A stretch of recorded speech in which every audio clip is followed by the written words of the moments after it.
Right గా breaking news చూస్తున్నాం. అనకాపల్లి జిల్లా రాంబిలిలో మరో అగ్ని ప్రమాదం జరిగింది. అచ్యుతాపురంలోని ఎస్వీఎస్ ఫార్మర్లో మంటలు చెలరేగాయి. సాల్వెంట్ నుంచి మంటలు ఎగిసిపడినట్లు చెప్తున్నారు. ఆ శబ్దానికి అక్కడి వారు భయభ్రాంతులకు గురయ్యారు. కార్మికులు ప్రాణభయంతో పరుగులు తీశారు. మంటలు భారీగా ఎగిసిపడుతున్నాయి. ఆ ప్రాంతమంతా పొగదట్టంగా అలుముకుంది.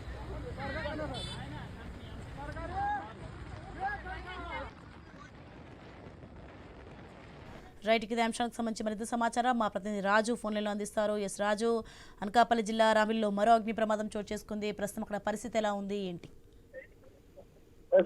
అనకాపల్లి జిల్లాలో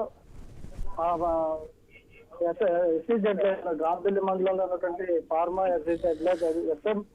ఎస్వీఎస్ ఫార్మా కంపెనీలో అయితే ప్రమాదం చోటు చేసుకుంది. కొద్దిసేపటి క్రితం ఆ కంపెనీలో ఉన్నటువంటి సాల్వెంట్ నుంచి మంటలు ఒక్కసారిగా ఎగిసిపడటంతో పాటు భారీగా దట్టమైనటువంటి పొగ కూడా బయటకు రావడంతో అక్కడ ఉన్నటువంటి కార్మికులు అయితే భయాందోళనలకు గురయ్యారు.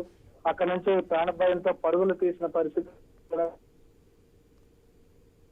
సరఫరా అవుతుంది. అక్కడ ఆ సాల్వెంట్ లీక్ అయినట్టుగా తెలుస్తుంది. దానివల్ల ఈ ప్రమాదం జరిగినట్టుగా అయితే తెలుస్తుంది. అప్పటికే ఏదైతే అగ్నిమాపక సిబ్బందికి సమాచారం ఇవ్వడం జరిగింది. దాంతో అగ్నిమాపక సిబ్బంది వచ్చి మంటల్ని అదుపు చేసే ప్రయత్నం అయితే చేస్తున్నారు. ప్రస్తుతం అయితే ఎలాంటి ప్రాణ నష్టం అయితే జరగలేదని కూడా తెలుస్తుంది. ఇప్పటి వరకు కూడా ఎలాంటి ప్రాణ నష్టం కానీ గాయపడ్డ వారి వివరాలు కానీ అయితే నమోదు కాలేదు. ఒక విధంగా ఇది ఒక రకంగా సంతోషించాల్సిన విషయంగా చెప్పుకోవాలి.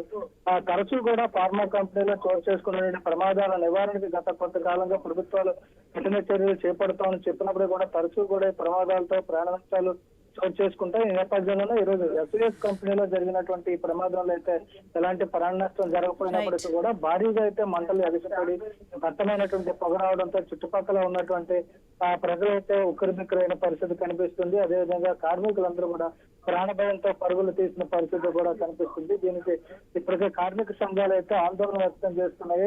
రక్షణ చర్యలు అయితే కార్మికుల సేఫ్టీని అయితే కంపెనీలు పట్టించుకోవడం లేదంటూ కూడా విమర్శలు చేస్తున్నప్పటికీ కంపెనీ యాజమాన్యాలు అయితే పట్టించుకున్న పరిస్థితి కనిపించలేదని చెప్పి ఆరోపణలు చేస్తున్న నేపథ్యంలో ఈ రోజు ప్రమాదం అయితే పెద్ద ప్రాణ నష్టం లేకుండా ప్రమాదం చోటు చేసుకున్నప్పటికీ కూడా ఆందోళన అయితే వ్యక్తం చేస్తున్న పరిస్థితి. ప్రస్తుతం అయితే మంటలు అదుపు చేసే పరిస్థితి అయితే అగ్నిమాపక సిబ్బంది చేస్తున్నారని చెప్పుకోవచ్చు. Right, thanks for the information Raju.